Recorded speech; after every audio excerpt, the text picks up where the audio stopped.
Invest Africa, proudly brought to you by KPMG.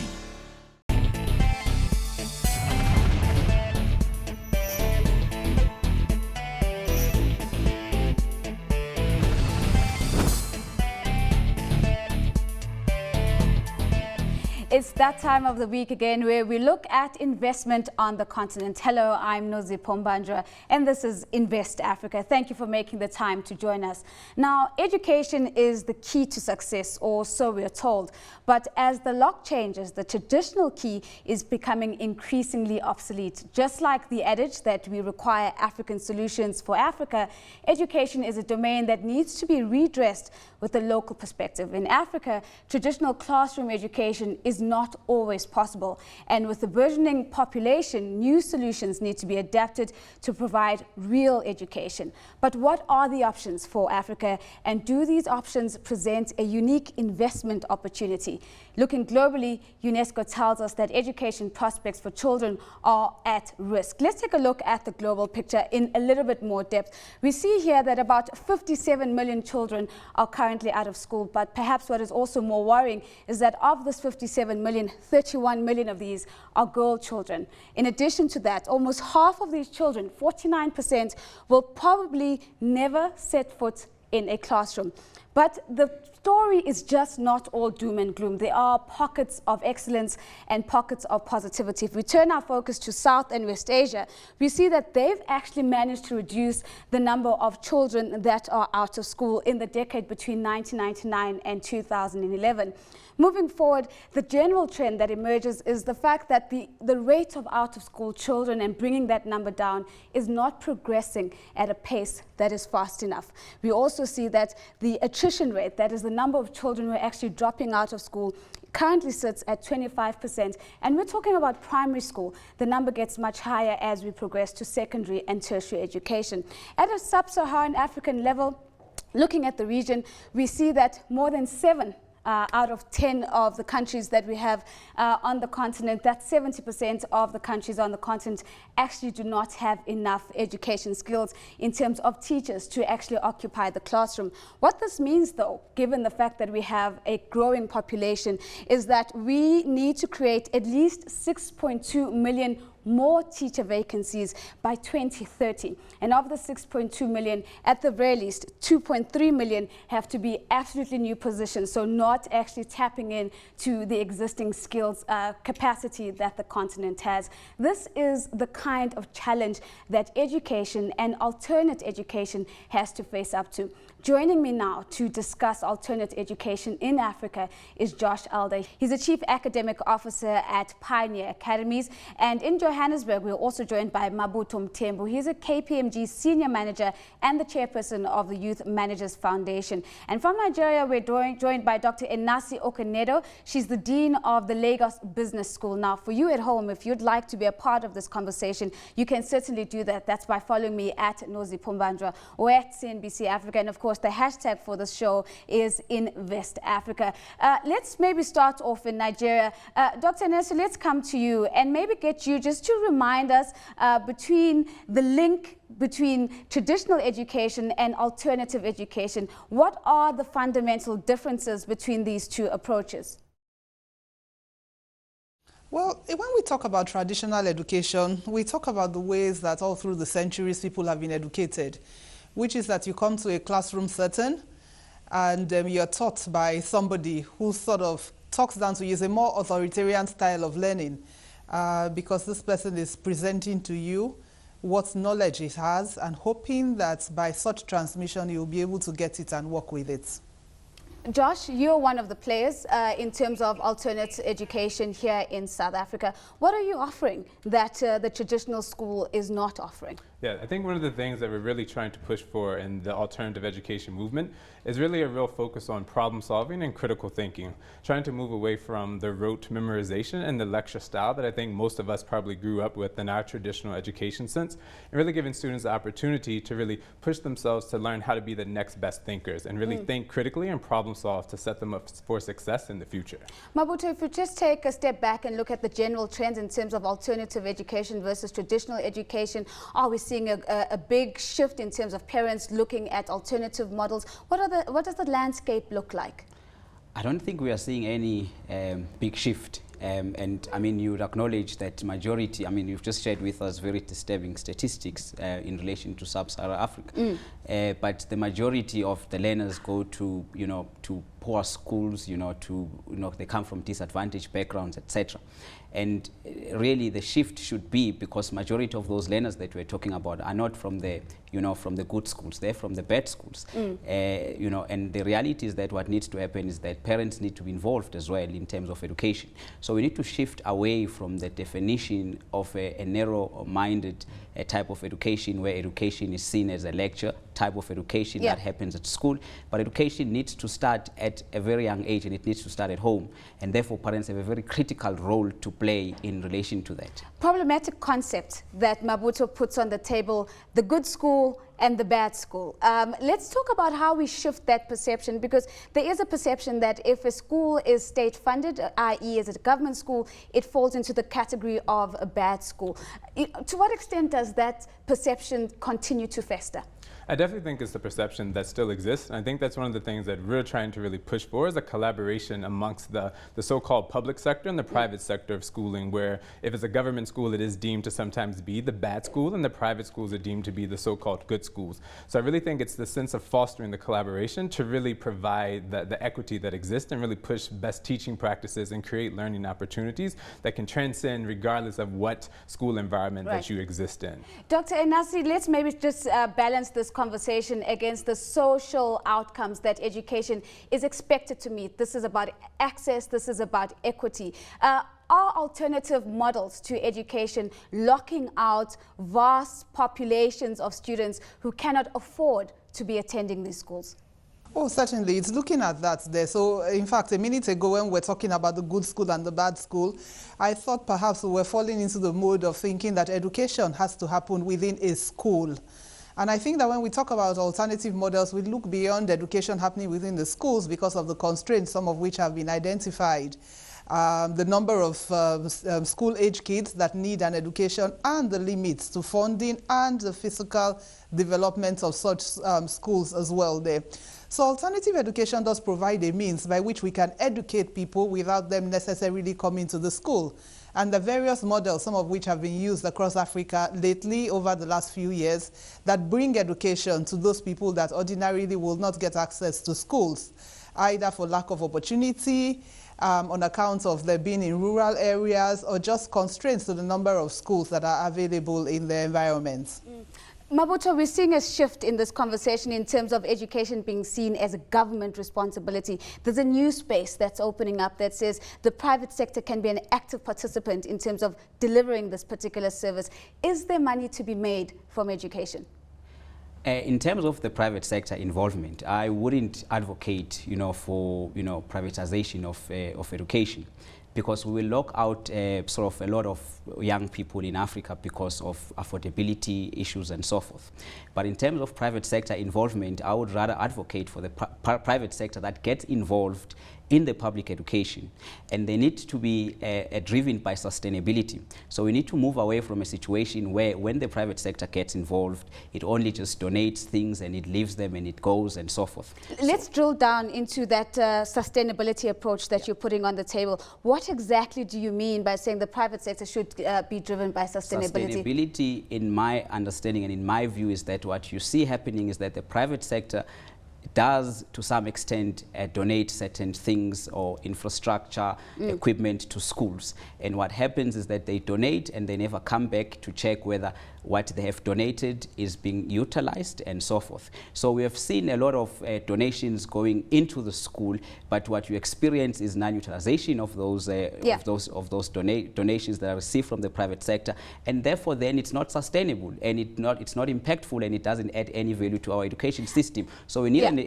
we need a private sector that will take ownership of the education system in terms of whatever role that they are playing in terms of donations, they are able to actually make a meaningful impact through So we have different understandings of ownership, and I think you raise an important question. I want both Josh and Dr. Enesi to pick this up. Josh, Mabuto is saying that privatization of education in Africa is not necessarily a good thing. You're privatizing education. Why are you doing such a bad thing? Great question. I really think for Pioneer Academies, the thing that we're trying to do, be in the private sector and going into education, is really to provide access of quality education and make it affordable. And I definitely agree with the comment around that a lot of the private sector will donate things and they don't necessarily follow through. And I think that's why for us at Pioneer, it's not just about donating. It's really about creating an education institution that really is going to transform education. So we're not just donating supplies or materials, but we really are putting in the investment and the human capital to make sure we provide an alternative learning experience, not only for our learners, but also for the teachers, because I think that's a space where alternative education also should go as the teacher transformation practice. Dr. Inasi, I'm going to ask you to please play referee for me on this one. What should the role of the private sector be in the provision of education? Should it be to support the government in terms of playing a sustainable role, or should we see the private sector at the forefront investing and looking for profitable returns out of the sector? Well, I think that it should be more of a supporting role. I don't think that we should look at private sector investment in terms of investment and getting a financial return back. It is an investment to the extent that there are social benefits that are going to come to it that ultimately benefit society. But all too often, what we see, especially in Nigeria, is that because of the perceived low quality of state-funded education, people create alternative education, alternative schools in order to get a financial benefit. I think that takes away from what it is that we should be looking to do in terms of education. What we should be looking to do and the benefits that we should be seeking to gain are that by educating a wider populace there, we're contributing to the development of society, we're creating a pool of individuals who can ultimately work within organizations, developing talents for Africa. I don't think that that is something that the private sector should do on its own. If we look at the number and the percentages, 80% of the schools are government and state-funded schools, 20% to education. Given the rising population, there's just no way the private sector can do it on its own. Therefore, they can't support the efforts there. And I don't think that that support comes through donations. It's more working together to, in the words that have just been said, look for a sustainable way to educate the populace. Josh, I'm going to let you take a rebuttal before we go to break. What is the gap that a player like Pioneer Academies is actually trying to fill, if the view that we're hearing today is that this is the sole preserve of the state and the private sector can be brought in as a complementary partner and not a leading investor?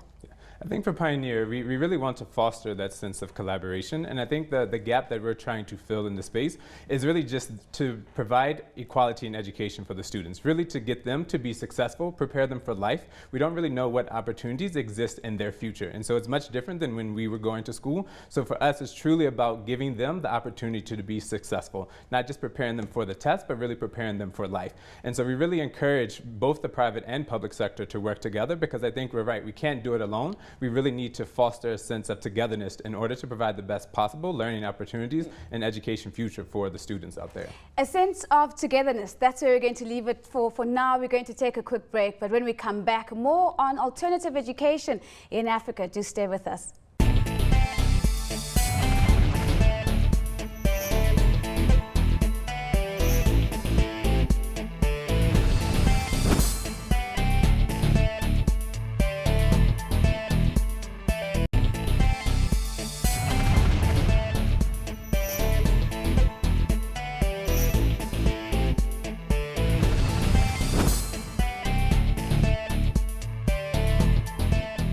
Welcome back to Invest Africa. Tonight we're talking about alternative education and whether there is an investment case for this approach. Remember that for you at home, we certainly do value your suggestions and your feedback. So send us an email, that's to investafrica@abn360.com, or talk to us on Twitter, that's by follow me at @nozipombandra or at CNBC Africa, and of course using the hashtag InvestAfrica. I still have with me my guests, starting here in Johannesburg, Josh Elder, Chief Academic Officer at Pioneer Academies, Mabuto Mthembu, KPMG Senior Manager and Chairperson of the Youth Managers Foundation, and from Nigeria, Dr. Inasi Okonedo. She's the Dean of the Lagos Business School. Josh, I'm going to start off with you. Does the traditional model of education in Africa work? I definitely think there's certain components of the traditional model that work in terms of teaching students perseverance, really having them value hard working and really pursuing the best in education. I definitely think those are the components of traditional education that we really value as well as pioneer. But I definitely think there's a huge argument in terms of components of the traditional education system that don't work, that really need to be changed in the alternative education movement. I want to come back and talk a little bit about your competitors, but Mabuto, let's come to you first. We have listed companies in South Africa that are solely focused on education. Karo and Advatech, maybe Pioneer might be listing in the future. Do you think that the approach to investing in education, in particular alternative education, is something that the policies in this country should be encouraging? I think yes, certainly it should. But as I indicated earlier, that I'm not an advocate of the privatization of education because it excludes many young people who will not have access to, to that education due to affordability. And therefore, as I indicated, that yes, we can encourage it for those who can afford, but there are many others who cannot afford. And that's where we should actually be expending a lot of effort in terms of coming up with workable solutions that will work for those schools. I mean, if you look at South Africa, for instance, we've got a lot of, Northeast schools.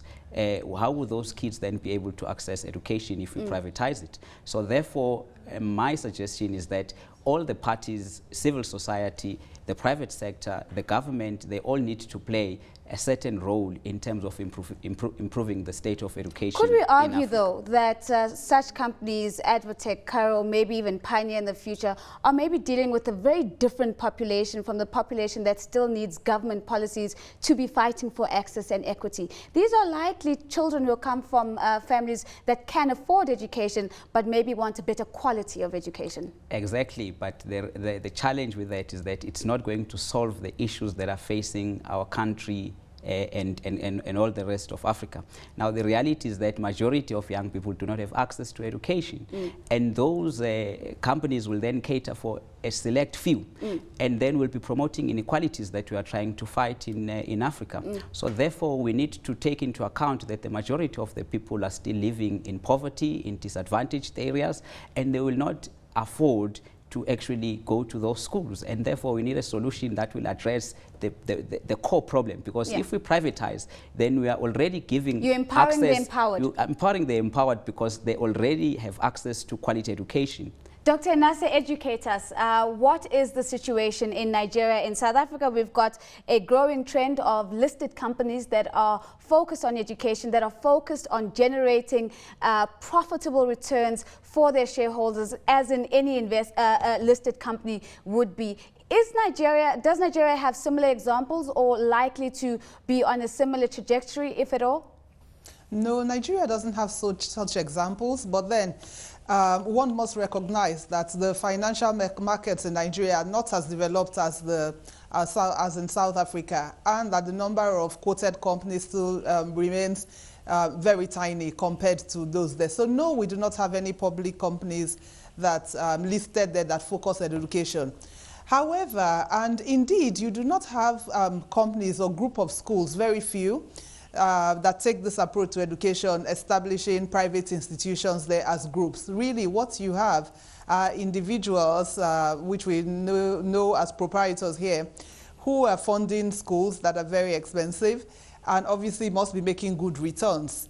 And indeed, are attracting a growing number. But I agree with Maputo that the percentage of people who can afford to go to those schools compared to the majority there, it's very tiny. So we're looking at the top 10 to 20% of the population who can afford to send their kids to these schools there, which further promotes the exclusion of the majority of the people. Let's maybe move away from some of the politics, Josh, and maybe look at a common problem irrespective of traditional or alternative schooling, and that's the lack of capacity when it comes to teaching skills and the like. How does a player like Pioneer work and navigate that particular environment? I think the first thing is really making teaching becoming attractive again. I think it used to be a really time-honored profession, and now it's become one of the professions that people really go into if they don't have any other opportunities and choices. So one of the things that we really want to do at Pioneer is really develop and train our own teachers by bringing them in and have them based at Pioneer. So not only are they doing their university courses, usually by distance or correspondence,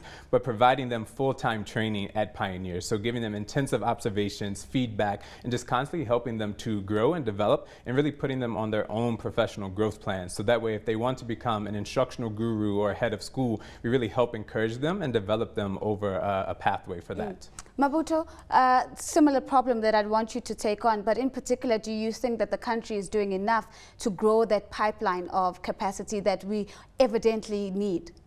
I don't think so. I mean, there are strategies that have been put in place, but I think there's a problem with implementation. And I think a holistic approach needs to be taken where, for instance, you focus on the educators, you focus on the learners, and so forth. And I like the point he raised earlier on about teaching, learners about critical thinking and so forth. And that's why I suggested that education therefore needs to start at home. So we just need to move away from that traditional method where we believe education only starts in the classroom. And therefore, it is therefore critical that civil society gets involved in actually providing training to the teachers, because the government will not have the capacity.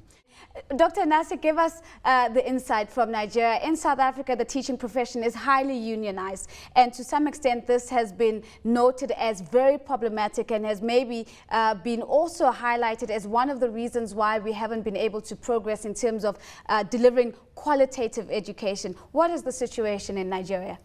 In Nigeria, there is a union of teachers there, but I must say that the members of this union usually come from the public school system. Within the private school systems, there is no union and there's no compulsion to belong to the union. So the National Union of Teachers is basically made up of the public school tutors as well. But just like Maputo said, I think that there's too little investment that's going into the development of teachers, be it public or private as well. And so you find that the people that are imparting education to the kids really themselves improperly trained. And like Josh has also pointed out, we see the same thing in Nigeria, where people go into teaching not because of a love for teaching and education, but because there's no alternative given the unemployment or underemployment. And therefore, it becomes the next best thing to do. With the teachers' union doesn't advocate, unfortunately, so far, for an improvement in the quality of the teaching skills that they have there. So you find that virtually in the last few years, we've had a disappearance of teacher training institutes.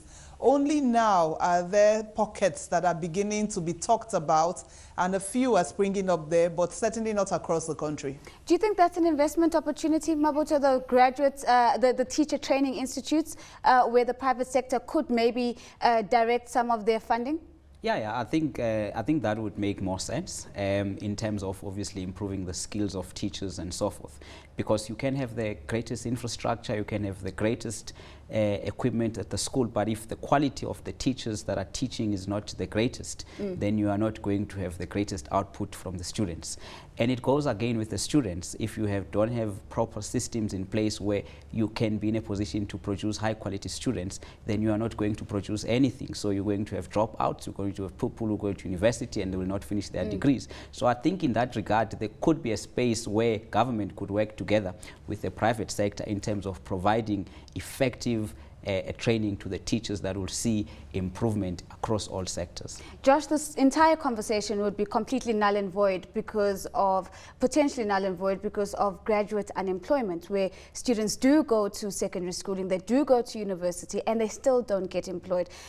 What kind of approach does alternative education try to adopt to maybe circumvent this problem? I think one of the things we have to move past, I think a lot of the schools will just focus on getting their learners into university.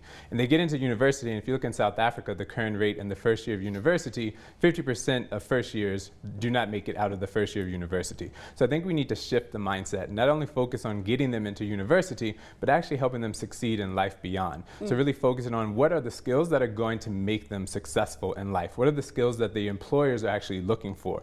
And so I think that's a great opportunity for public and private sector to work work together, for the employers to really connect with these schools and say, these are the skills that we really are looking for in the learners when they're coming to us to apply, and really create a sense of collaboration to not only help them get into university, but actually make sure they have the skill set ready to go for the real world. And so I think that's where we need to really shift the mindset and prepare them for life, and not just for a matric exam or for university acceptance. Dr. Nase, how do we solve the problem of graduate unemployment? I think it's a number of things. I do agree with Josh that in terms of the skills that we're inculcating in these students, there has to be more than currently. Because when you look at the African situation and you look at the skills that are critical to us in what we seek in employees, basically you're talking creativity and problem solving, which you mentioned. You're talking adaptability in the face of changing policies and instability in the region. How does one deal with things in the work situation there?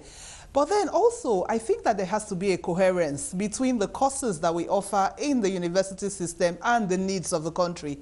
All too often, I see a disconnect, or perhaps not so much of a direct relation between the people we're producing today and what the nations need in the future.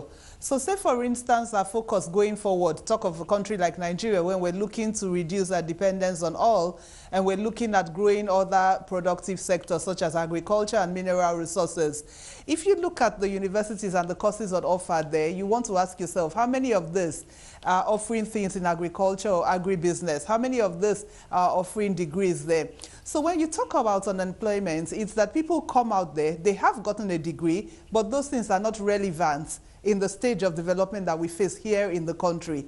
So I think that the sort of collaboration that I seek is, the policy, proper articulation of the policy, and then the private sector and perhaps the public sector can then work towards the development of graduates with the requisite skills that are required in any nation, and then we can possibly reduce unemployment a bit. It certainly seems that the key theme of tonight's conversation has been collaboration, collaboration, and more collaboration. In particular, this is in the provision of alternative education in Africa. That's all we have time for tonight. Thank you for making the time to join us, and a very big thank you to my guests for sharing their insights. Please remember to send us your comments. The details are on your screen. Tonight with Bruce is up next, so do stay tuned. For myself and the Invest Africa team, it's goodbye for now.